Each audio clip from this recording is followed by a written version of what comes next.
The moment that destroyed my world came exactly 30 seconds after I sat down for breakfast. My son Clifford was smiling at me, signing, "I love you," with gentle hands. But his words hit me like a knife to the chest. "God, just hurry up and die," he muttered to his wife. "Once she's gone, we can sell this dump and finally be free." He thought I was still deaf. He didn't know I could hear every single lie. Quick question, where are you watching from? Drop your city in the comments and subscribe. Ready for an amazing story? Let's begin.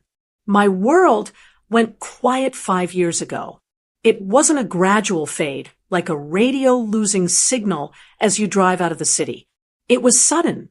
One minute I was driving to the grocery store on a Tuesday, and the next, a pickup truck ran a red light. I woke up in the hospital with a broken arm, a few cracked ribs, and a silence so heavy it felt like I was underwater. The doctors called it severe nerve damage. I called it a prison. For 5 years, I lived in that prison. I am Joan Todd. I've lived in this house in Denver for 40 years. I raised my son, Clifford, right here in these rooms. But since the accident, I became a guest in my own life. I learned to read lips, but people are impatient. They turn away while speaking, or they mumble. Eventually, you stop asking them to repeat themselves. You just nod and smile and pretend you understand. You become furniture, a lamp in the corner that everyone walks past.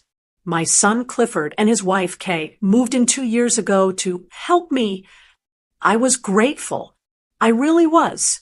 It's terrifying to be deaf and alone in a big house. I thought they were my angels. I thought they sacrificed their freedom to take care of a broken old woman. I loved them for it. I trusted them with everything, my schedule, my meals, my doctors. But today was different. I sat in the exam chair at the audiologist's office staring at Dr. Evans. He's a young man with a kind face. He had been writing back and forth with me on a notepad for weeks about a new clinical trial. It wasn't a surgery. I didn't want anyone cutting into me again. It was a device, a new type of hearing aid that sits deep in the canal, bypassing the damaged nerves and stimulating the ones that still worked. I didn't tell Clifford I was coming. He usually drives me everywhere, but today I wanted to do this alone. I didn't want to get his hopes up if it didn't work. I took a rideshare service, holding my purse tight on my lap. Dr. Evans held up a tiny device. It was smaller than a coffee bean. He placed it carefully into my left ear, then the right. He turned back to his computer and typed something. He held up a finger, signaling me to wait. Then he tapped a key. First, it was just static. Then a low hum.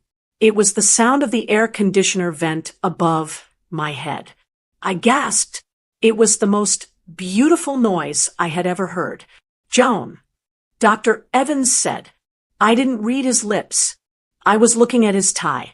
I heard him. His voice was deep and clear. "Joan, can you hear me?" Tears pricked my eyes instantly. "Yes," I whispered. My own voice sounded strange to me, rough from disuse. "I can hear you. I can hear the hum of the computer." "That's excellent," he smiled, and I heard the fabric of his lab coat rustle as he moved. "We need to calibrate the levels, but the nerve response is fantastic. How does it feel?" "It feels like I just woke up," I said. We spent an hour adjusting the settings. By the time I walked out of that office, I was a new woman. I could hear the traffic on the street. I could hear a dog barking 3 blocks away. I could hear the wind in the trees. The isolation was gone. I wasn't just a lamp in the corner anymore. I was Joan again. I ordered a rideshare home. The driver was a man named Ahmed. He asked me about the weather, and I answered him without looking at his face. We talked about the Broncos and the traffic on I-25. It was a simple, meaningless conversation, but to me, It was a miracle. I felt powerful. I felt young. All I could think about was Clifford, my sweet boy. He worried so much about me. He always looked so stressed when he had to write things down for me or mime out what he wanted to say. I couldn't wait to see his face. I was going to walk in the door and say, "Cliff, I can hear you." We would cry, we would hug, and maybe we would go out to dinner to celebrate. I planned to throw a big party for my birthday next week to tell everyone else, but Clifford had to know now. The car pulled up to my driveway. My house looked beautiful in the afternoon sun. The garden needed weeding, but I didn't care. I paid the driver and tipped him $20 just because I was so happy. I walked up the front path. I had my house key in my hand. Usually, I would ring the bell so they knew I was there, or I would slam the door a bit because I couldn't hear how loud I was being. But today, I could hear the click of the lock. It was smooth and quiet. I pushed the door open silently. The house smelled like roasted chicken. Kay must be cooking dinner. My stomach rumbled. I smiled, imagining their surprise. I stepped onto the plush carpet of the hallway, making no sound. I was about to call out Clifford's name when I heard voices coming from the kitchen. "It's just taking too long, Cliff," Kay said. I froze. Her voice wasn't muffled. It was sharp, clear, and dripping with annoyance. I stood there in the hallway, clutching my purse, my heart hammering against my ribs. "Keep your voice down," Clifford said. His voice was lower, tired. "Why?" Kay laughed. "A cold, cruel sound. She's not here. And even if she walks in, she's deaf as a post. I could scream right in her face, and she wouldn't know." I felt cold. I should have walked in right then. I should have shouted, "I can hear you." But something stopped me. An instinct, the same instinct that tells you not to touch a hot stove. I stayed perfectly still, leaning slightly toward the kitchen doorway. "I know, Kay," Clifford said, "but she's my mother." "She's a burden, Clifford," Kay snapped. I heard a pot bang against the stove. "We've been living here for 2 years. 2 years of writing notes. 2 years of babysitting. I'm tired of it. We are stuck in this dusty old house while our friends are buying boats and traveling. This house is wasted on a deaf old woman who just sits in her chair all day." I stopped breathing. Is that what they thought? That I just sat there? I stayed out of their way because I thought I was helping. "The market is hot right now," Kay continued. "If we sell this place, we clear enough to pay off your debts and buy that condo in Florida. Plus, we'd have enough left over for the boat. We can't sell it while she's living here," Clifford said. "It's in her name." "That's why we need to speed up the power of attorney paperwork," Kay said, her voice dropping to a conspiratorial whisper that my new hearing aids picked up perfectly. "Dr. Stevenson said if we can prove she's mentally declining, becoming confused, we can take control. A nursing home is better for her anyway. Professionals can deal with the lip reading." Clifford sighed. It was a long, heavy sigh. I waited for him to yell at her. I waited for him to say, "No, that's my mother. She raised me. She loves us." "I just don't want to look like the bad guy," Clifford said. "Make sure the nursing home is at least clean." "It's state-funded, Cliff." "It's fine," Kay said dismissively. "She won't know the difference. She lives in her own head anyway." My hand gripped the doorframe, so hard my knuckles turned white. My knees felt weak. The joy I had felt in the doctor's office 10 minutes ago vanished, replaced by a nausea that rolled through my stomach. My son, Mike Clifford, the boy I taught to ride a bike, the man I nursed through his divorce. He wasn't defending me. He was negotiating the terms of my disposal. They weren't taking care of me out of love. They were waiting out the clock. They were vultures circling a body that wasn't even dead yet. I wanted to burst into the kitchen and scream. I wanted to throw them out. But then a thought settled over me, cold and hard as steel. If I walked in there now and revealed I could hear, they would panic. They would lie. They would backtrack and say they didn't mean it, that they were just stressed.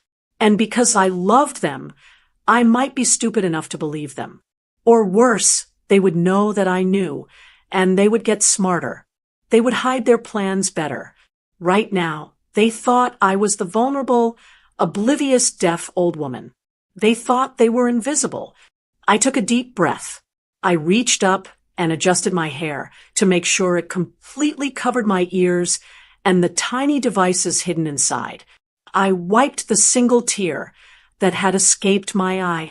I backed up to the front door, opened it again, and slammed it shut, hard. The vibration shook the wall. She's home. I heard Kay hiss. Smile, Cliff. I walked into the kitchen, wearing the same confused, gentle smile I had worn for 5 years. I looked at Kay, then at Clifford. Kay turned to me, smiling brightly, waving her hand. She mouthed the words big and slow, treating me like a toddler. Hellojoen. Hi, Mom. Clifford waved, giving me a thumbs up. Hello, dears, I said. My voice was steady. It smells lovely in here. I'm making your favorite. Kay shouted, exaggerating her facial expressions. But my hearing aids picked up what she muttered under her breath as she turned back to the stove. Eat up, old bat. Enjoy it while it lasts. I walked to the table and sat down. I didn't say a word. I just watched them. For 5 years, I had been praying for a miracle. I got one. But it wasn't just my hearing. It was the truth. They thought the silence made me weak. They were about to find out just how wrong they were. I picked up a napkin and placed it on my lap. The game had begun. I didn't sleep a wink that night. How could I? For the first time in 5 years, the house wasn't silent. I heard the refrigerator humming downstairs. I heard the wind rattling the loose pane in the guest room window. But mostly, I heard the echo of my son's voice saying he wanted to get rid of me. I lay in bed, staring at the ceiling, feeling the tiny plastic devices in my ears. I should have taken them out to sleep, but I was terrified. I was terrified that if I took them out, the silence would come back and I'd wake up realizing this was all a dream. Or worse, that I'd take them out and miss something important. A plan, a date, a threat. By the time the sun came up, the sadness had dried up. Tears are for people who have hope that things will get better on their own. I didn't have that luxury. The sadness was gone, replaced by a cold, hard knot in my stomach. It was suspicion. I got dressed slowly. I chose a high-collared blouse and styled my silver hair carefully, fluffing it around my ears to ensure the hearing aids were completely invisible. I looked in the mirror. The woman staring back didn't look like a victim. She looked like a spy. I decided right then that I wasn't just going to listen. I was going to test them. If they thought I was a senile, helpless old woman, I would play the part. I would give them exactly what they wanted to see, just to see how far they would go. I walked down the stairs, making sure to drag my slippers a little, shuffling like I was 10 years older than I actually was. When I entered the kitchen, the smell of coffee was strong. Clifford was at the table, scrolling on his phone. Kay was at the counter, buttering toast with aggressive, sharp movements.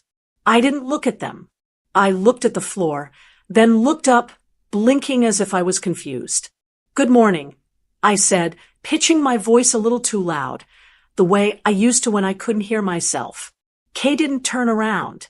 There she is, the Queen of Sheba. I ignored it.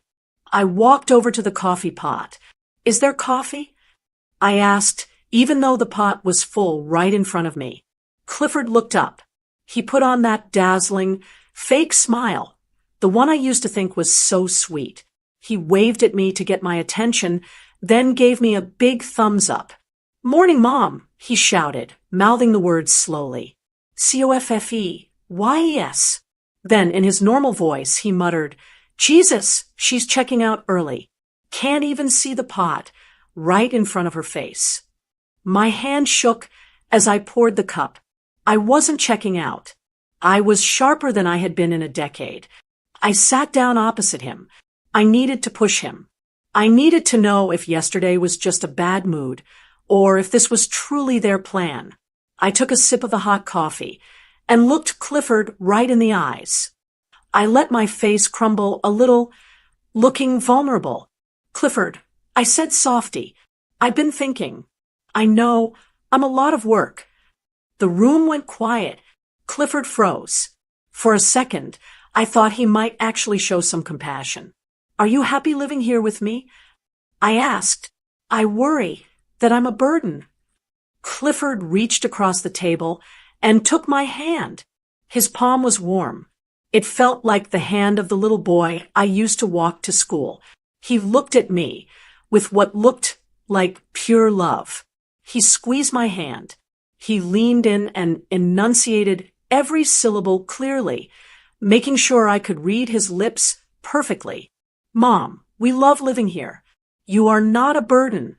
We are family. We take care of each other." It was a perfect performance. If I were deaf, I would have wept with gratitude. But I wasn't deaf.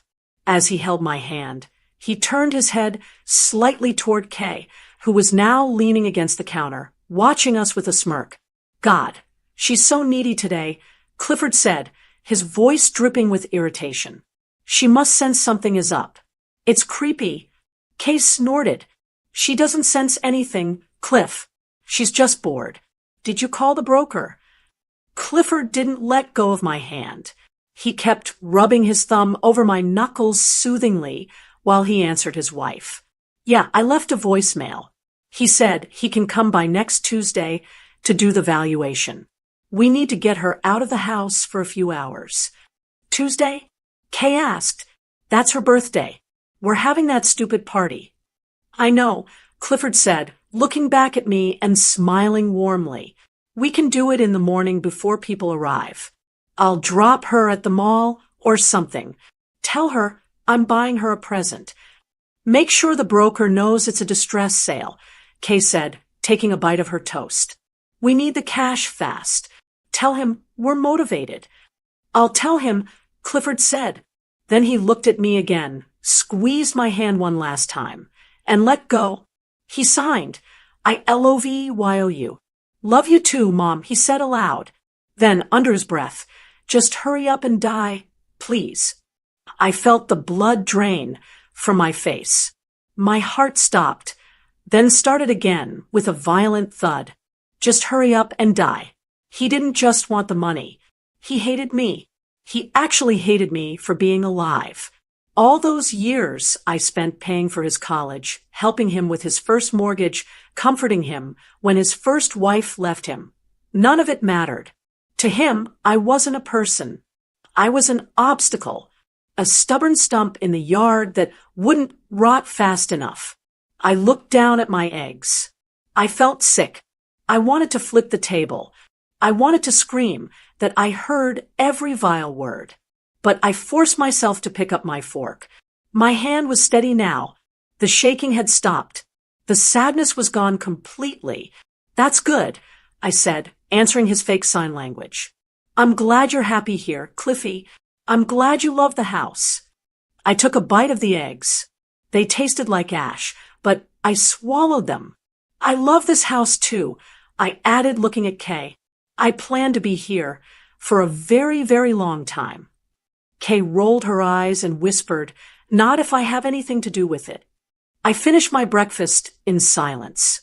They went back to talking about their plans, something about a boat show in Miami they wanted to attend once the money came through.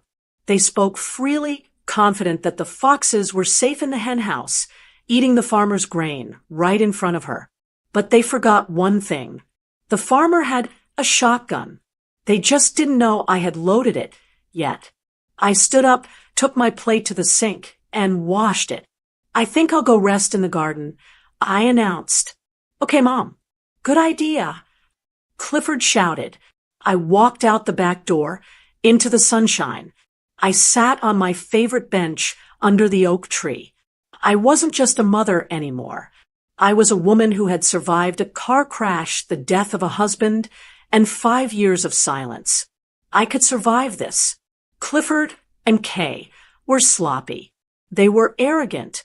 And next Tuesday, on my birthday, they were going to learn that you should never, ever assume the old woman in the corner isn't paying attention. I pulled my phone out of my pocket. I had a phone call to make, but not to a broker. I needed to find the number for Mr. Henderson, my estate attorney. The test was over. The war had begun. I waited until I heard the heavy thud of the front door closing. Then came the chirp of the car alarm disarming, the rumble of Clifford's SUV starting up, and the crunch of tires on gravel as they pulled out of the driveway. I stood by the kitchen window, hidden behind the curtain, watching them drive away. They were heading to the mall, ostensibly to buy me a birthday gift. For the first time in years, the silence in the house didn't feel lonely. It felt like an opportunity. My heart was hammering against my ribs, faster than it should have been. I wasn't a spy. I was a retired librarian. I was a mother. I shouldn't be sneaking around my own home, investigating my own child. But the memory of Clifford's voice saying, "Just hurry up and die," was burned into my mind. It gave me a strange, cold energy. I didn't go to the garden. I went straight to the den. This room used to be my husband's study. It smelled of old paper and pipe tobacco when he was alive. Now, Clifford had taken it over. It smelled of stale coffee and that sickly sweet body spray he wore. The desk was covered in clutter, unopened mail, fast food wrappers, and stacks of documents. I felt a pang of guilt as I stepped behind the desk. Was I being paranoid? Maybe I had misunderstood. Maybe the comment at breakfast was just a bad joke, a moment of frustration. I wanted to be wrong. God, I wanted to be wrong. I started sifting through the papers. The first thing I found was a stack of credit card statements. I picked up the top one. It was red, past due. I looked at the balance. $24,000. I gasped. I picked up another one. $12,000. Another for $8,000. I did the math in my head. My son and his wife were nearly $50,000 in debt on credit cards alone. I saw charges for online gambling sites, expensive liquor stores, and designer boutiques. While they were living in my house rent-free, eating my food, and complaining about my burden, they were spending money like water. But debt isn't a crime. Stupidity isn't a crime. I kept digging. I opened the bottom drawer. It was stuffed with files. I pulled out a thick manila folder labeled real estate. Inside wasn't just a valuation. It was a printed email chain between Clifford and a man named Marcus, the real estate broker. I adjusted my glasses and read the top email. From Marcus Real Estate to Clifford Todd subject, quick sale strategy. Cliff, if we list it as a distress sale, we can move it in under 30 days. But you need to have the title clear. You mentioned the owner is incapacitated. We need that power of attorney signed and filed before we can accept any offers. The buyers will want immediate possession. The house needs to be empty. My hands started to shake. Incapacitated. They were telling people I was incapacitated. I flipped to the next page. It was a printout from a website for a place called Shady Pines State Facility. I knew the name. Everyone in Denver knew the name. It wasn't a retirement community. It wasn't a nice assisted living center with bingo nights and garden walks. It was a warehouse for the elderly who had no money and no family. It was a place where they sedated you to keep you quiet and where the smell of bleach never quite covered the smell of urine. There was a brochure clipped to the email. It boasted efficient care and state-subsidized rates.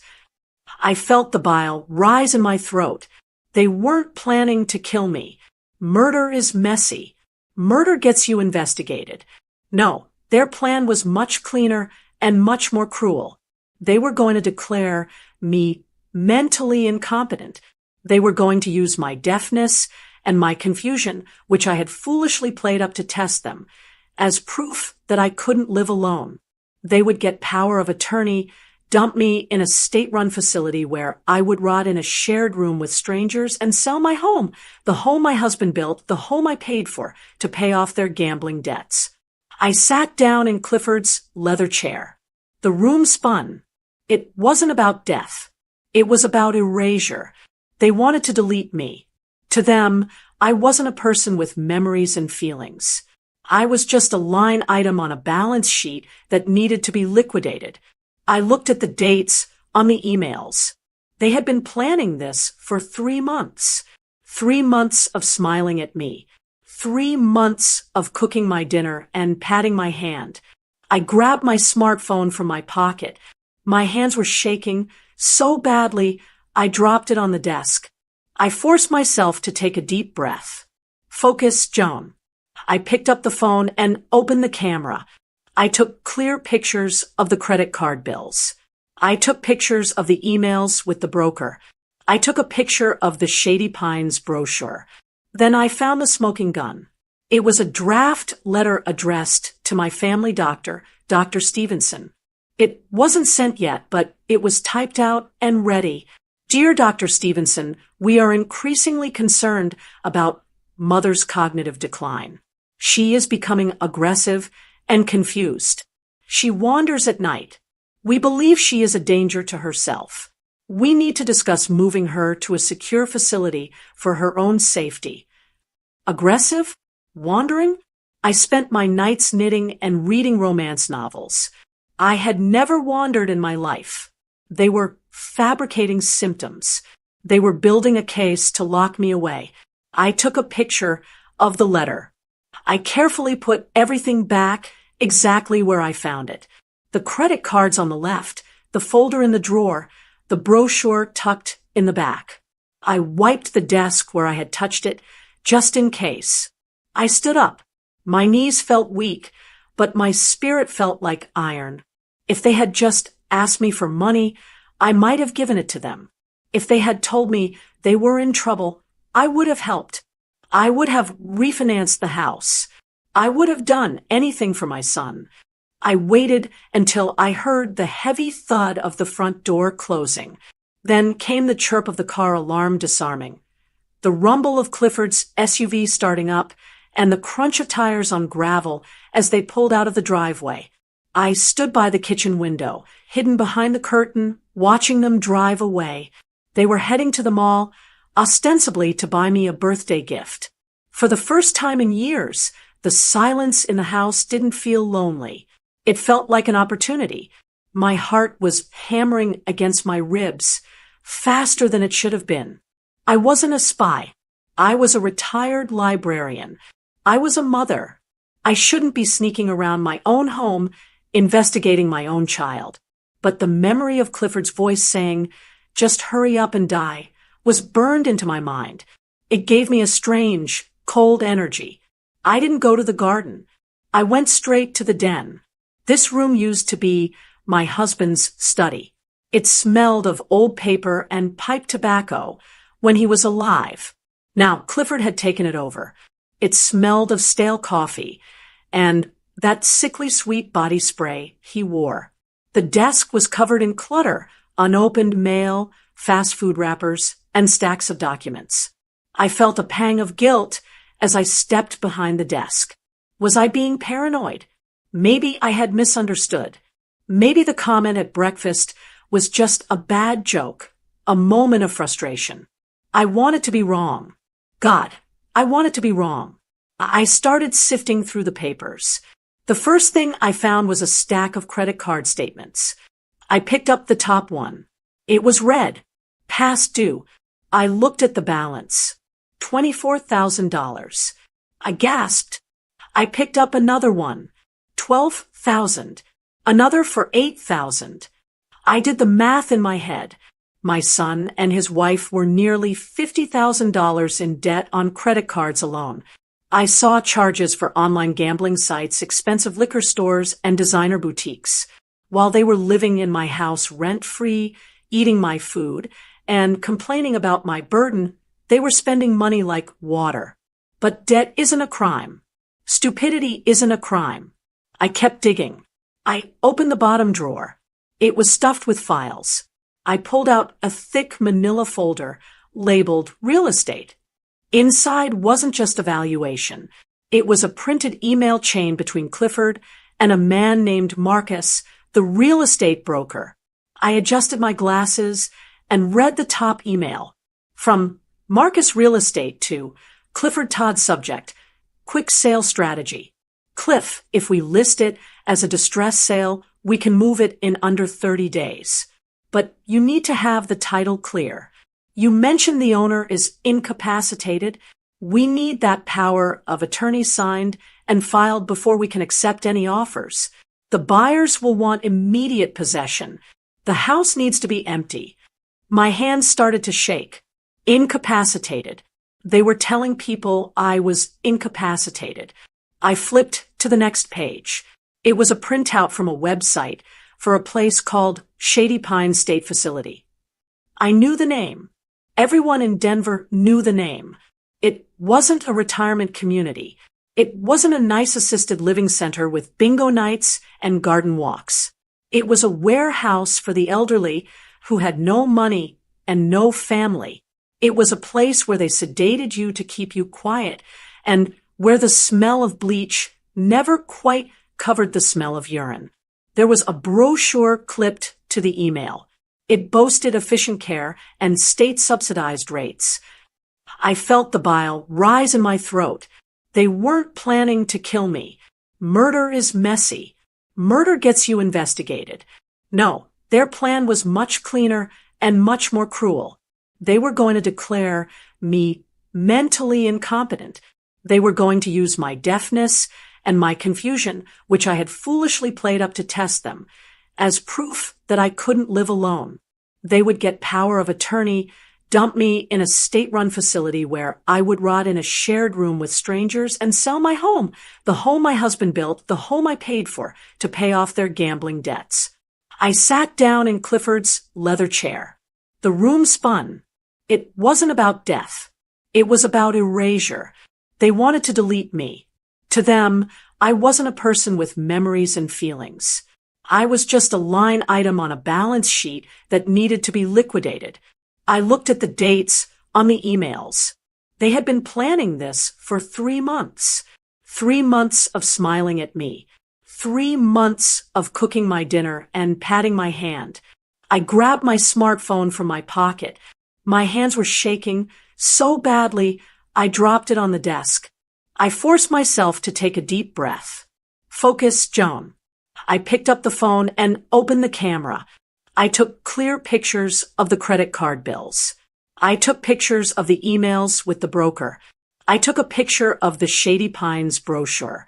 Then I found the smoking gun. It was a draft letter addressed to my family doctor, Dr. Stevenson. It wasn't sent yet, but it was typed out and ready. Dear Dr. Stevenson, we are increasingly concerned about Mother's cognitive decline. She is becoming aggressive and confused. She wanders at night. We believe she is a danger to herself. We need to discuss moving her to a secure facility for her own safety. Aggressive? Wandering? I spent my nights knitting and reading romance novels. I had never wandered in my life. They were fabricating symptoms. They were building a case to lock me away. I took a picture of the letter. I carefully put everything back exactly where I found it. The credit cards on the left, the folder in the drawer, the brochure tucked in the back. I wiped the desk where I had touched it, just in case. I stood up. My knees felt weak, but my spirit felt like iron. If they had just asked me for money, I might have given it to them. If they had told me they were in trouble, I would have helped. I would have refinanced the house. I would have done anything for my son. But they didn't ask. They stole. They plotted. They looked at me and saw a problem to be disposed of. I heard the rumble of the SUV returning. They were back early. I slipped out of the den and hurried to the living room. I sat in my armchair and picked up my knitting. My heart was racing so fast, I thought they would hear it from the driveway. The front door opened. "We're back," Clifford shouted. I didn't look up. I kept knitting, counting the stitches. 1, 2, 3. "Mom." Clifford walked into the room. He was holding a small gift bag. "Look, we got you a little early birthday treat." He held up a box of chocolates, cheap ones from the drugstore. I looked up and smiled. It was the hardest smile I have ever faked in my life. "Oh, thank you, Clifford," I said. "You are such a thoughtful boy." He beamed at me, then turned to Kay. "See? She's happy with anything. Easy." Kay didn't smile. She looked around the room, sniffing the air. "Why does it smell like your cologne in here?" I froze. I had been in the den. The scent must have clung to me. "I gave Mom a hug before we left," Clifford said, shrugging. "Probably that." Kay narrowed her eyes, but let it go. "Whatever. I'm going to take a nap. Dealing with the mall traffic gave me a migraine." She walked past me. As she passed, she muttered, "Enjoy the chocolate, you old witch. It'll be your last decent meal before you're eating gruel." I watched her walk up the stairs. I looked down at the box of chocolates in my lap. They thought they had days to execute their plan. They thought they had the upper hand, but they didn't know that I had seen the paperwork. They didn't know that I knew exactly where Shady Pines was, and they certainly didn't know that I had a meeting with my own lawyer in exactly 2 hours. I wasn't going to Shady Pines. And come Tuesday, they wouldn't be going to Miami. They would be going to the street. I put the chocolates on the table. I didn't eat one. I had lost my appetite for anything sweet. I was hungry for something else now. Justice. I didn't waste a single minute feeling sorry for myself.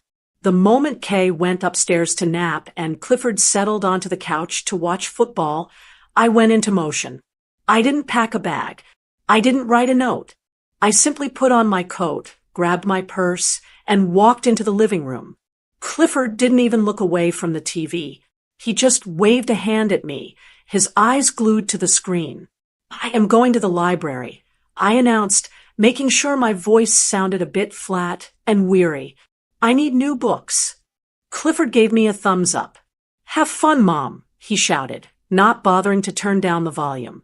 Then, quieter, thank God. At least 2 hours of peace. I walked out the door, my heart pounding in my chest like a war drum. I didn't go to the library. I walked 2 blocks down to the corner of Elm and Main, out of sight of the house, and called a taxi. My hands were steady now. The fear was gone, replaced by a cold, sharp clarity. I had a mission. When the yellow cab pulled up, I didn't struggle with the door. I slid in and gave the driver the address of a building downtown. It wasn't a doctor's office. It was the law firm of Henderson and Miller. Mr. Henderson, Bill, had been my husband's lawyer for 30 years. He was the one who helped us set up our wills when Clifford was just a baby. He was a good man, honest as the day is long, and he was the only person left in this city I felt I could trust. The ride felt like it took forever. Every red light felt like a trap. I kept checking my watch. Clifford would expect me back in 2 hours. If I was late, he might come looking, not because he cared, but because he'd worry I'd wandered off and ruined his incompetence narrative before he was ready to spin it.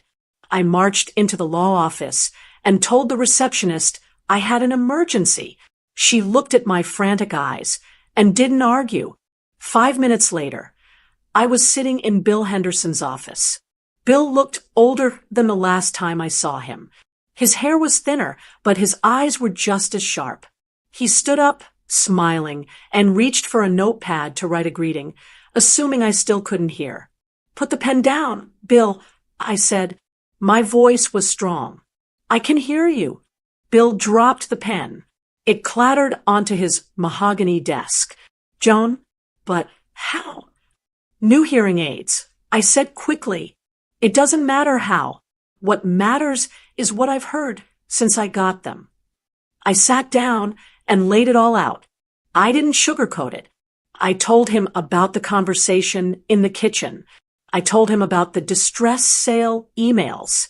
I took my phone out and showed him the pictures of the letter to Dr. Stevenson about my wandering and aggression. Bill's face went from shocked to furious. He put on his reading glasses and studied the photo of the letter on my phone screen. His jaw tightened.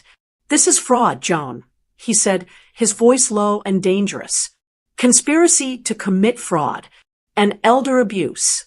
They are building a paper trail to have you declared incompetent so they can override your authority."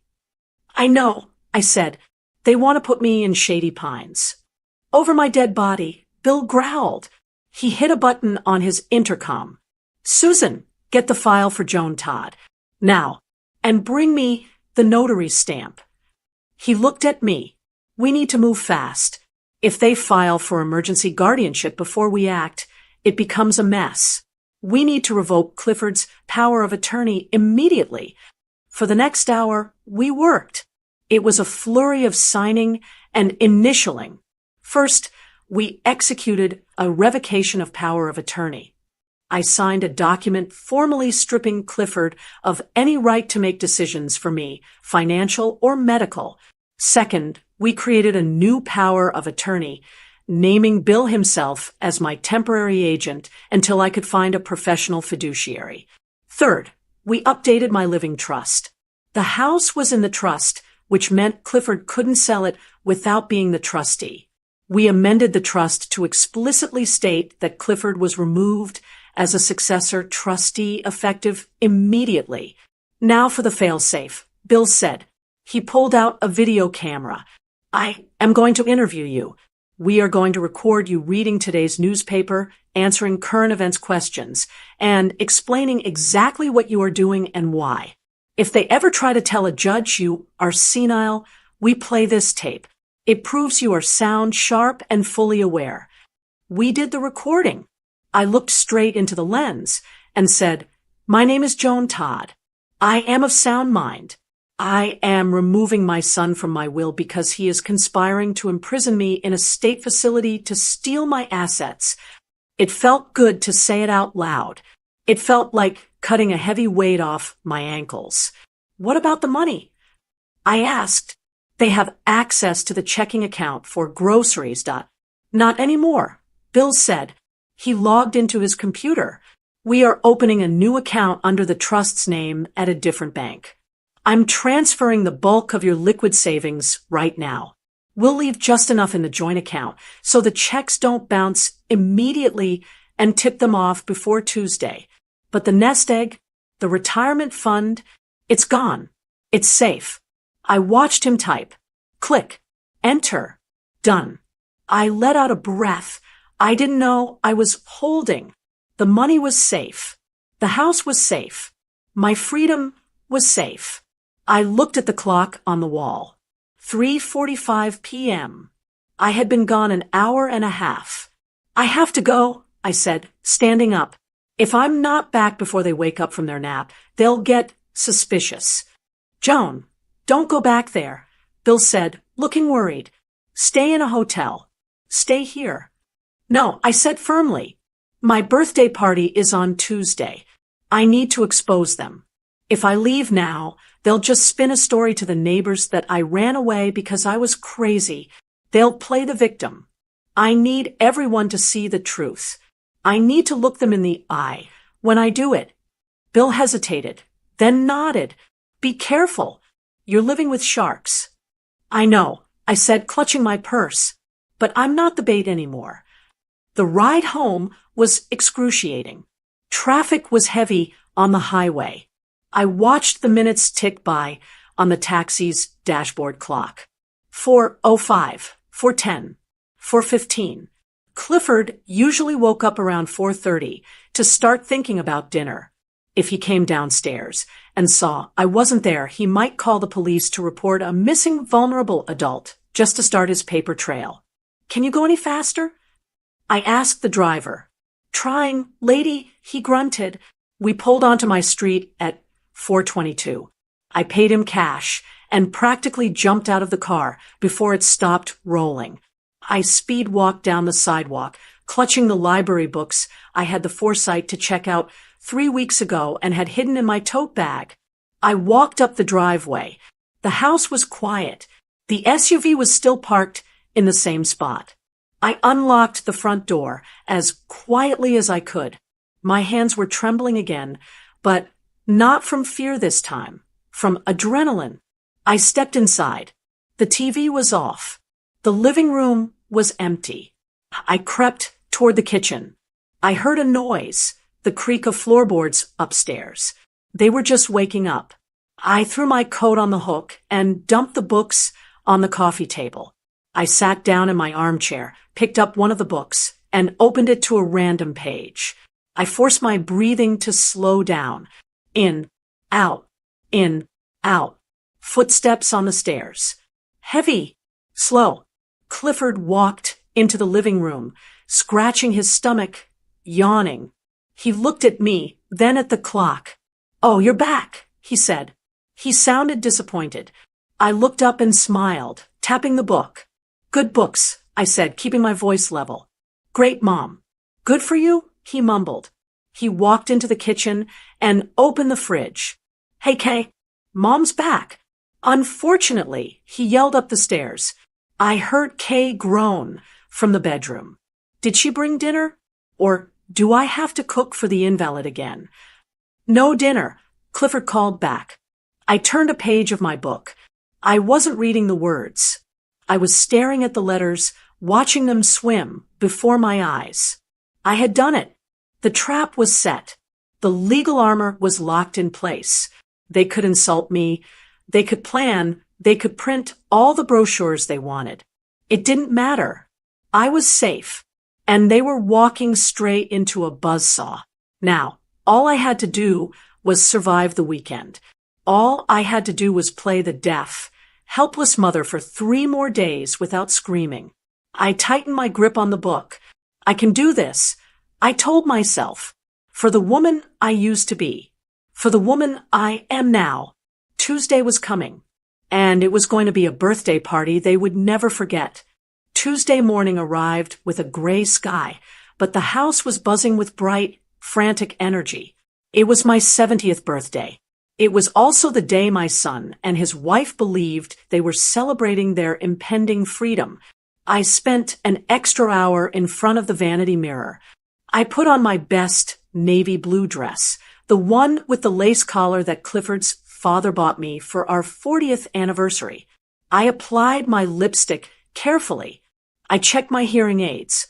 They were snug, invisible, and turned up to maximum volume. When I walked downstairs, the transformation of my home was complete. Balloons were tied to the banister. A banner that said 70 and fabulous hung crookedly over the fireplace. It looked festive, but to me, it looked like a stage set.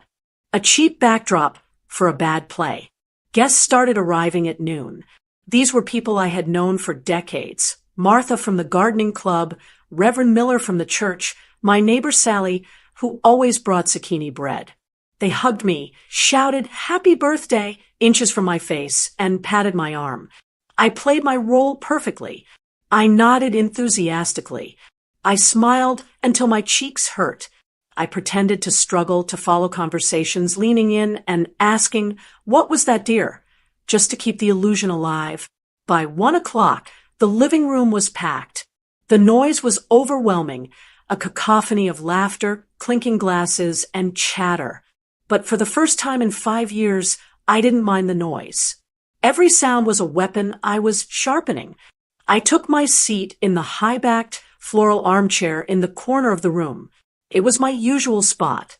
From here, I had a view of the entire room, but I was far enough away from the buffet table that people tended to ignore me once they had paid their respects.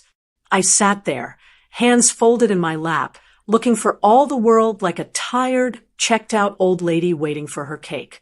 But my right hand was resting deep in the pocket of my cardigan.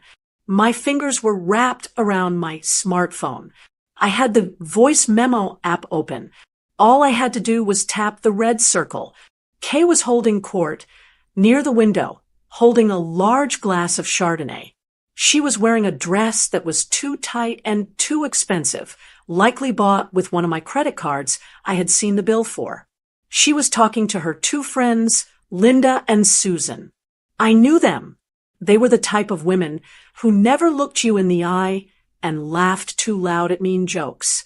They drifted closer to my chair. They didn't lower their voices. Why would they? To them, I was just a piece of furniture. A deaf statue. I felt my heart rate spike. I slid my thumb over the screen of my phone and tapped the red button. I felt a tiny vibration. Recording. Kay took a sip of wine and gestured toward me with her glass. She was standing right behind my chair now. I could smell her perfume. Look at her, Kay said, her voice clear and dripping with disdain. She's totally out of it. She's been staring at that same spot on the rug for 20 minutes. Poor thing, Linda said, though she didn't sound sympathetic. Is she, all there? Barely, Kay laughed. Cliff says she's getting aggressive, too. It's part of the dementia. That's why we have to make the move. I kept my face perfectly still. I didn't blink. I stared at the rug, just like she said. So what's the plan? Susan asked, Are you guys listing the house? Monday morning, Kay said triumphantly. The broker is coming at 9 a.m. We're listing it as a distress sale to move it fast. We should have the cash in escrow by next month. That's fast, Linda said. And what about her? State facility, Kay said. Shady Pines. We got the paperwork ready. Once she's settled in there, we are free. Finally, we've already picked out the boat. A 30-footer. We're going to name it Freedom. They all laughed. A cruel, clinking sound of wine glasses touching. To the freedom. Susan toasted. To getting our lives back, Kay added. God, I can't wait to get out of this dusty museum of a house. I sat there, absorbing every word. My phone was capturing it all. The confession, the greed, the callousness. They weren't just discussing real estate. They were celebrating my disposal. They were toasting to my exile while drinking my wine in my living room. I wanted to stand up and slap the wine glass out of her hand. I wanted to scream, but I forced myself to remain frozen. The recording needed to be clear. I needed Clifford on tape too. As if on cue, the front door opened and Clifford came bustling in from the porch. He was sweating, playing the part of the harried, devoted son. He clapped his hands for attention. Okay, everyone. Attention, please, he bellowed. The room quieted down. Clifford made a beeline for me. He crouched down next to my chair, putting his face right in front of mine. His breath smelled of beer. He grabbed my shoulders, a little too roughly. Happy birthday, M.O.M., he shouted, exaggerating the lip movements so much he looked like a cartoon fish. Then, he rolled his eyes so far back in his head, he looked at the ceiling, sharing a look of exhaustion with Kay. Did you hear that, Mom? He asked loudly, still gripping me. 70 years old. Wow. He turned his head slightly toward the room, smiling that fake politician smile. She's so confused today, he said to the guests, lowering his voice just enough that a deaf person wouldn't catch it, but everyone else could. We're just trying to make this a good last memory for her before, before things get harder. The guests murmured sympathetically. What a good son, they were thinking. What a saint. I looked at him. I looked deep into his eyes. I saw the hollowness there. I saw the calculation. I smiled. It was the sweetest, most grandmotherly smile I could muster. I reached up and patted his cheek. "Thank you, Clifford," I said. "You are such a special son." He patted my hand condescendingly. "Thanks, Mom. Okay, who wants cake?" He stood up and walked away, rubbing his hands together. "Let's get this over with," he muttered to Kay as he passed her. "Cut the cake, get the gifts, and let's get these people out of here." I stopped the recording on my phone. I checked the screen. Saved. I had it. I had the distress sale. I had the Shady Pines. I had the get this over with. I slipped the phone back into my pocket. I smoothed my dress. They thought this was the end. They thought they were in the final act of their play, where the old woman exits stage left and the heroes sail off into the sunset on their new boat. But they had forgotten whose stage they were standing on. I watched Clifford carry the cake out from the kitchen. The candles were lit. The room began to sing "Happy Birthday." I took a deep breath. I wasn't Joan, the victim, anymore. I wasn't Joan the burden. I stood up. My legs were strong. My head was high. The singing continued, but I wasn't looking at the cake. I was looking at my lawyer, Bill Henderson, who had just walked through the front door at the back of the room. He nodded to me once. It was time. The bait had been taken. Now, I just had to reel them in. The singing faded into a smattering of applause. The candles on the cake flickered. 7 of them, 1 for each decade. The smoke drifted up, smelling of burnt wax and vanilla. I looked at the cake. It was from the grocery store, likely bought 5 minutes before the party started. I didn't blow out the candles. I didn't have enough breath in my lungs for games anymore. I just sat there, smiling that vacant, plastic smile I had perfected, waiting for the performance to end. "I'll get them, Mom," Clifford said, leaning in too close. He blew the candles out with a wet, heavy breath that sprayed tiny droplets of saliva onto the icing. "Yay." Kay clapped her hands, looking at her watch. She was bored. She wanted this over. But Clifford wasn't done. He loved an audience. He grabbed a spoon and tapped it against his wine glass. Clink, clink, clink. "Everyone, if I could just say a few words," Clifford announced. He stepped into the center of the room, puffing out his chest. He looked like a man running for office, not a son celebrating his mother. The room went quiet. My neighbors, my church friends, the people who had known me since I was a young bride, they all turned to look at him. "You all know how hard the last few years have been," Clifford began, his voice dropping to a somber, theatrical whisper. He put a hand on my shoulder, weighing it down. "Since Mom's accident, since the silence took her from us, it's been a challenge." He paused for effect. I saw Martha from the gardening club dab her eyes with a tissue. She bought it. They all bought it. Kay and I, well, we've had to put our lives on hold. Clifford continued, looking bravely at the ceiling. "We moved in here to be her ears, to be her protectors. It's a 24-hour job. It's exhausting.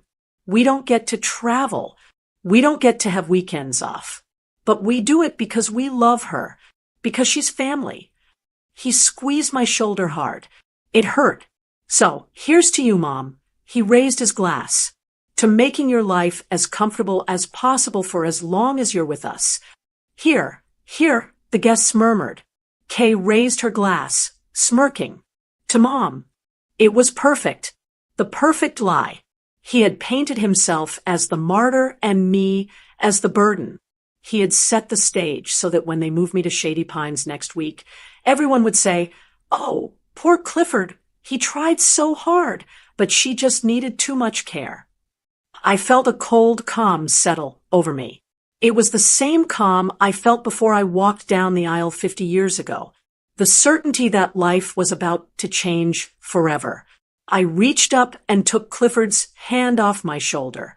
I didn't brush it away gently. I gripped his wrist and removed it firmly. Clifford looked down, confused. I stood up. I didn't struggle to rise. I didn't use the armrests for leverage. I stood up straight, my spine rigid, my chin high. I smoothed the front of my navy dress. The room was still looking at Clifford, expecting him to cut the cake. But my movement caught there. I looked directly at Bill Henderson at the back of the room. He gave me a tiny, imperceptible nod. I turned to Clifford. I didn't look at his lips. I looked him dead in the eye. "Thank you, Clifford," I said. My voice didn't sound like the voice of a deaf woman. It wasn't loud or unmodulated. It was crisp. It was sharp. It was the voice of the woman who used to run the PDA and negotiate with contractors. Clifford froze. His glass tilted in his hand, wine sloshing dangerously close to the rim. "Mom." The room went deadly silent. You could hear the refrigerator humming in the kitchen. "That was a lovely speech," I continued, projecting my voice so even the people in the back could hear. "It was almost as moving as the conversation you had with Kay this morning while you were drinking my wine." Clifford's face went pale. "Mom, what are you talking about? You're confused." "Am I?" I turned to Kay. She was holding her glass halfway to her mouth, her eyes wide with panic. "I don't think I'm confused, Kay," I said pleasantly. "I think I'm actually quite lucid. Lucid enough to know that Shady Pines is not a retirement resort. It's a state-run warehouse for the indigent." Kay dropped her glass. It hit the hardwood floor and shattered, splashing Chardonnay over her expensive shoes. "She's having an episode." Kay shrieked, turning to the guests. "She's having a dementia episode. Clifford, grab her.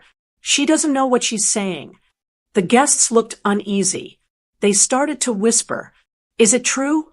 Is Joan losing it?" Clifford reached for me. "Mom, sit down. You're making a scene. You're not well." I took a step back, out of his reach. "I am perfectly well, Clifford." I snapped. "And I can hear you. I have been able to hear you since Friday. I heard you tell your wife to hurry up and die. I heard you call me a useless old bat. And I heard you plotting to sell my house, this house, so you can buy a boat named Freedom. That's a lie." Clifford shouted, his face turning red. "She's paranoid. It's the brain damage from the accident. She's imagining things." He was loud. He was convincing. I saw doubt creeping into the faces of my friends. Reverend Miller looked concerned. "I thought you might say that," I said calmly.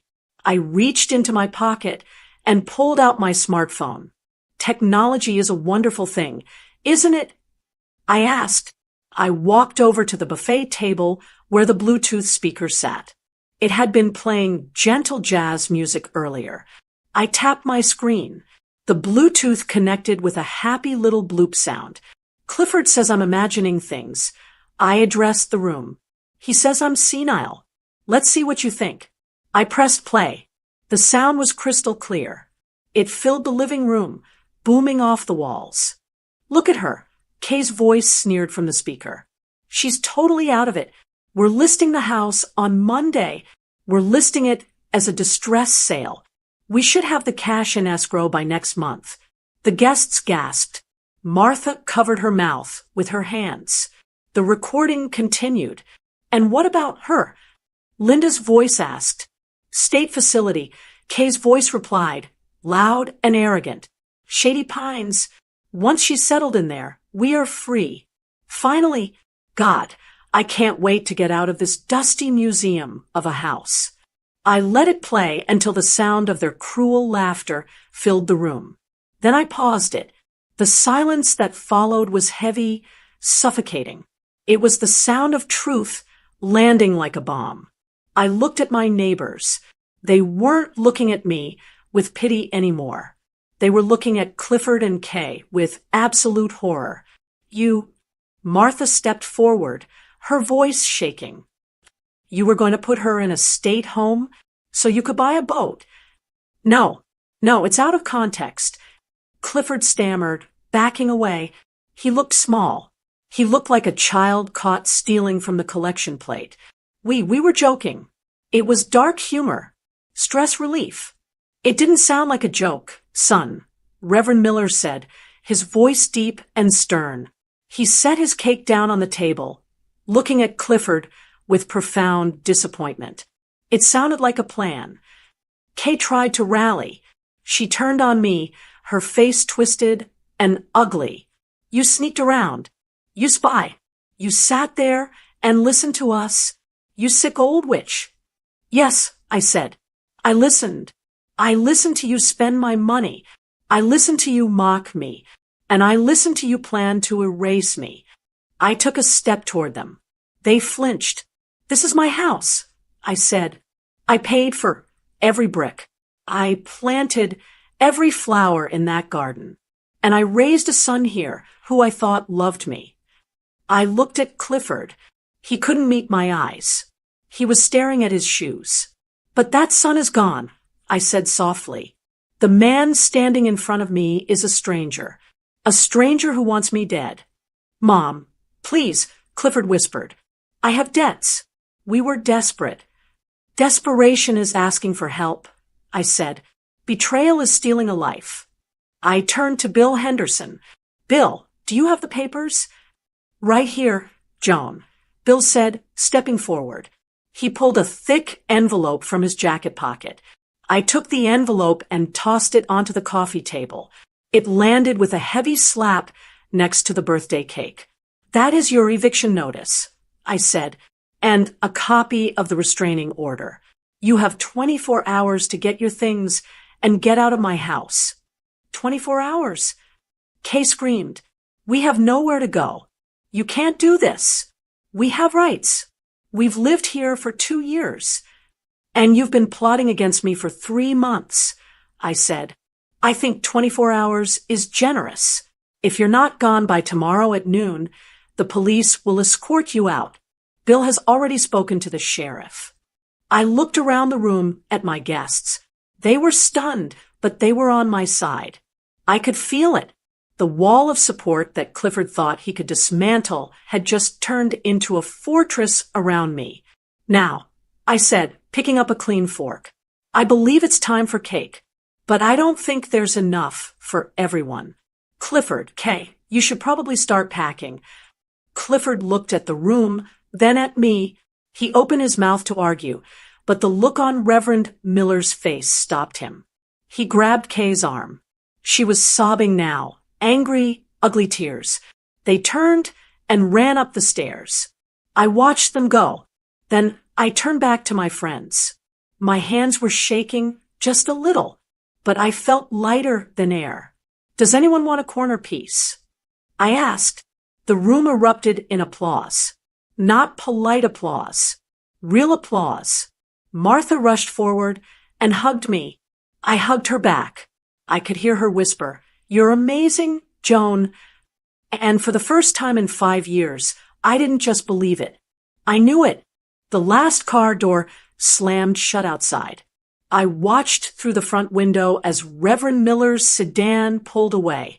Martha had stayed until the very end, squeezing my hand and promising to bring over a casserole tomorrow. But I told her to go. I needed to do this alone. I turned the deadbolt on the front door. Click. The house was quiet again. But it wasn't the peaceful silence of solitude. It was the heavy, suffocating silence of a battlefield after the cannons stopped firing. The air smelled of stale wine and the burnt wick of the birthday candles. I turned around. Clifford was standing at the bottom of the stairs. He had taken off his tie. His face was blotchy and red. Kay was sitting on the stairs behind him, her face buried in her hands, her shoulders shaking. "Mom," Clifford said. His voice was cracked. He took a step toward me, his hands raised in a placating gesture. "Please, you have to listen." I walked past him into the living room and started picking up the paper plates. I listened for 3 days. "Clifford, I think I've heard enough." "You misunderstood," he insisted, following me. "You heard snippets. You heard Kay venting. You know how she gets when she's stressed. It was just talk. We would never actually put you in a place like that. I stopped and looked at him. I held up a dirty paper plate. I saw the brochure, Clifford. I saw the emails to the broker. I saw the draft letter to Dr. Stevenson claiming I was aggressive and wandering at night. Clifford stopped dead.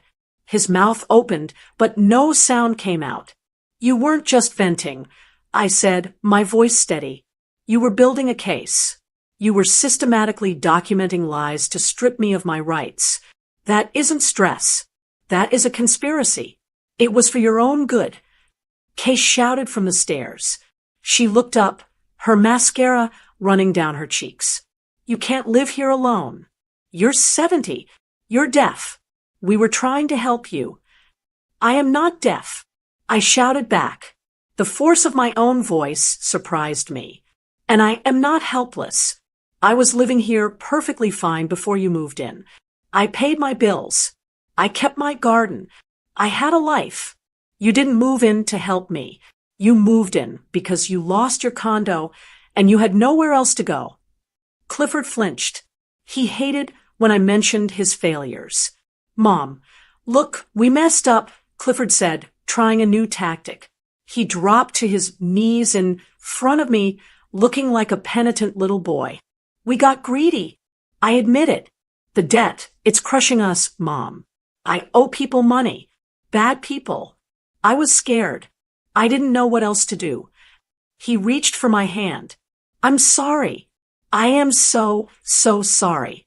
Please don't kick us out. We can fix this. We'll cancel the listing. We'll burn the papers. Just let us stay. We're family. I looked down at him. Tears were streaming down his face. Real tears. For a second, my heart wavered. A mother is programmed to comfort her child when he cries. It is an instinct as deep as breathing. I wanted to smooth his hair. I wanted to tell him we would figure it out. But then I remembered the toast. I remembered the laughter. I remembered, hurry up and die. I know you have debts, Clifford, I said coldly. I saw the credit card statements in your desk. I saw the online gambling charges. He looked up, terrified. You went in my desk. I did, I said. And I didn't just look. I took action. I pulled a chair out and sat down, looking down at him. Yesterday, when I told you I was going to the library, I went to see Bill Henderson. Clifford's face went white. He knew Bill. He knew Bill didn't play games. We revoked your power of attorney, I said, ticking the points off on my fingers. It is null and void. We removed you as the successor trustee of the estate. You have no authority over this house, my medical care, or my finances. Mom, you can't.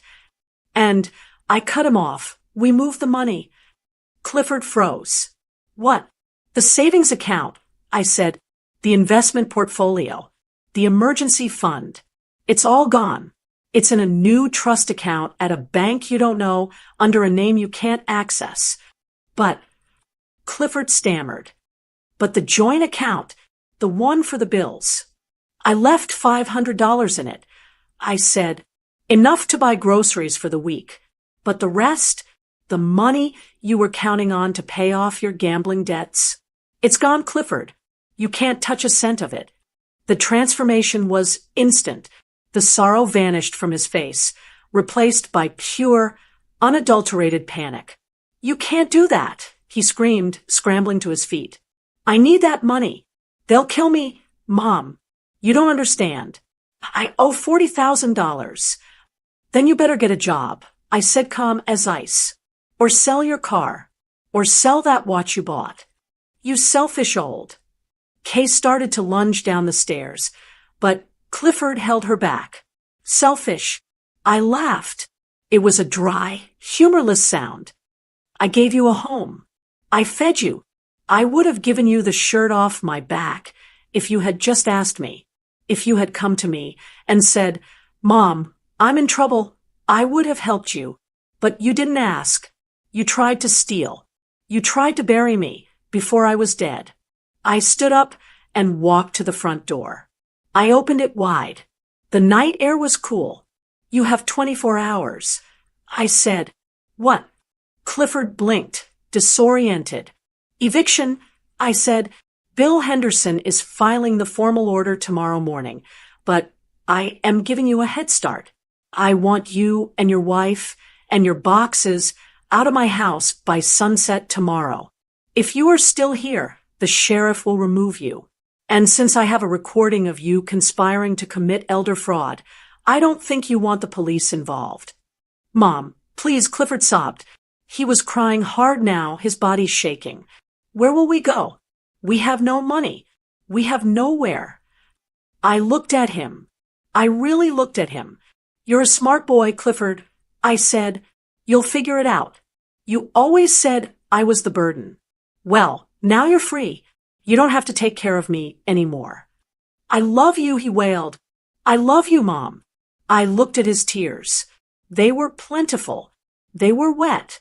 But they weren't for me. He wasn't crying because he had lost his mother's trust. He was crying because the ATM had just been unplugged. He was crying for the boat he would never buy. He was crying for the easy life that just evaporated. "I know you love me, Clifford," I said softly, "but you love my money more. And that is why you have to go." I pointed to the stairs. "Start packing. I'm going to bed. And Clifford." He looked up, eyes red and swollen. "Don't try anything tonight," I said. I locked my bedroom door, and I have 911 on speed dial. I can hear perfectly now. Remember? If I hear a single footstep outside my door, the police are coming. I didn't wait for an answer. I turned my back on them. I walked up the stairs, past Kay, who wouldn't look at me. I walked down the hall to my bedroom. I went inside and closed the door. I locked it. Then I wedged a heavy chair under the handle just to be sure. I sat on the edge of my bed. My hands were trembling now that the adrenaline was fading. I felt a deep, aching hollow in my chest. It hurts to cut off your own child. It feels like cutting off a limb. But then I looked at the nightstand. There was a picture of me and my late husband smiling on a beach in Florida. He had worked so hard for this house. He had worked so hard to make sure I was safe. He wouldn't want me to be a victim. He would want me to be a survivor. I took the hearing aids out of my ears and placed them in their case. The world went silent again. But for the first time in a long time, the silence didn't feel empty. It felt safe. It felt like peace. I lay down and pulled the quilt up to my chin. Downstairs, I knew they were panicking. I knew they were shoving clothes into bags and arguing about whose fault it was. But I couldn't hear them. I closed my eyes. Tomorrow, the house would be empty. Tomorrow, my life would be my own again. It has been 3 months since the birthday eviction, as I like to call it. I am sitting on my back porch, drinking a cup of Earl Grey tea. It is a Tuesday morning, the same day of the week they had planned to sell my house. But there is no for sale sign in the yard. The only thing in the yard is my new golden retriever, Rusty, chasing a tennis ball through the hydrangeas. I can hear his paws thumping on the grass. I can hear the wind chimes singing in the breeze. I can hear the hum of the neighbor's lawnmower. It is noisy. It is chaotic. And I absolutely love it. The house feels different now. It isn't the silent tomb it was for 5 years, and it isn't the hostile war zone it became when Clifford and Kay moved in. It is a home again. I didn't stay alone. I took my own advice about not being isolated. I decided that this house was too big for just one woman and a dog, but instead of letting my family leech off me, I found a better solution. I have a tenant now. Her name is Sarah. She is a 24-year-old nursing student at the university. She rents the upstairs suite, the same rooms Clifford and Kay occupied. The difference is night and day. Sarah pays her rent on the first of the month. Every month. She helps me carry the heavy grocery bags, not because she wants my money, but because she was raised right. Last night, we sat in the kitchen for 2 hours drinking tea. She told me about her classes, and I told her about the time I backpacked through Europe in the 70s. She looks at me when she speaks. She enunciates clearly, even though she knows my hearing is back. She respects me. It is amazing how much brighter the world looks when you remove the people who are standing in your light. As for Clifford, well, reality hit him hard. He called me last week. It was a short call. He is living in a small studio apartment across town. Kay left him about 2 weeks after I kicked them out. Apparently, without the promise of my inheritance and the Freedom Boat, she decided he wasn't worth the effort.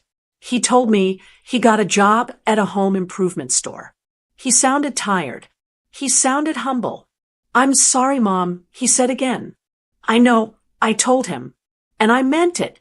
I forgive him as a mother, but I will never trust him as a banker.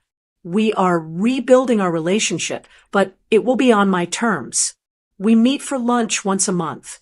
I pay the bill. We talk about the weather, but he never, ever asks about the house.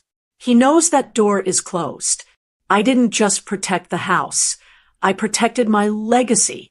I went back to Bill Henderson's office last month to finalize my estate plan. I looked at the numbers, the savings, the investments, the assets that Clifford was so desperate to get his hands on. It is a significant amount of money, enough to make someone comfortable, or enough to ruin someone who hasn't earned it. I decided not to let my money be a curse. I set up the Joan Todd Foundation. When I pass, the bulk of my estate will not go to Clifford.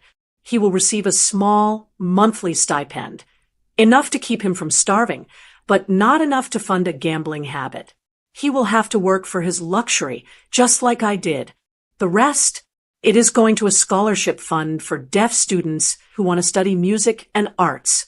It is going to help people who have been silenced find their voice. I signed those papers with a steady hand. It felt like victory. My money won't buy a boat named Freedom. It will buy actual freedom for hundreds of young people. I put my teacup down and watched Rusty finally catch the tennis ball. He barked a loud, joyful sound. I smiled. 6 months ago, I wouldn't have heard that bark. 6 months ago, I was a ghost in my own life. I was waiting to die because I thought that was all I had left to do. But I was wrong. I stood up and walked down the porch steps to the garden. I knelt in the dirt, feeling the cool earth in my hands. I pulled a weed from the rose bush. I am 70 years old. My hearing is back. My mind is sharp. And my life is just beginning. I want to say something to you, the women watching this. Maybe you are like me. Maybe you have worked hard your whole life. Maybe you have raised children who you love more than breath itself. And maybe, just maybe, you feel like you are starting to disappear. You might feel like people talk over you. You might feel like your family thinks they know what's best for you. You might feel like you are just grandma or mom and not a person with rights and dreams. Don't let them do it. Trust your gut. If something feels off, it is. If you feel like you are being managed instead of loved, pay attention. Do not hand over your power just to keep the peace. Peace built on submission isn't peace. It's surrender. Keep your name on the deed. Keep your signature on the checkbook. Make them earn your trust every single day. You are not expired. You are not a burden. You are the matriarch. You are the queen. And a queen never lets the subjects steal the throne while she is still sitting on it. I stood up and brushed the dirt off my knees. I took a deep breath of the fresh morning air. The birds were singing in the oak tree, a complicated, beautiful melody that I will never take for granted again. I walked back toward the house. My house. I grabbed the car keys from the hook by the door. I think I'll go for a drive. Maybe I'll go to the mountains. Maybe I'll go to the museum. Maybe I'll just drive with the windows down and the radio up, because I can. Did you like the story? And which city are you listening from? Let's meet in the comments. If you like the story, you can support me by sending a super thanks so I can keep bringing more stories like this. Thank you so much for your sweet support. I'm looking forward to your comments on the story. On the screen, you can see 2 new life stories that I highly recommend. There's so much more on my channel. Don't forget to subscribe. See you in the next life story.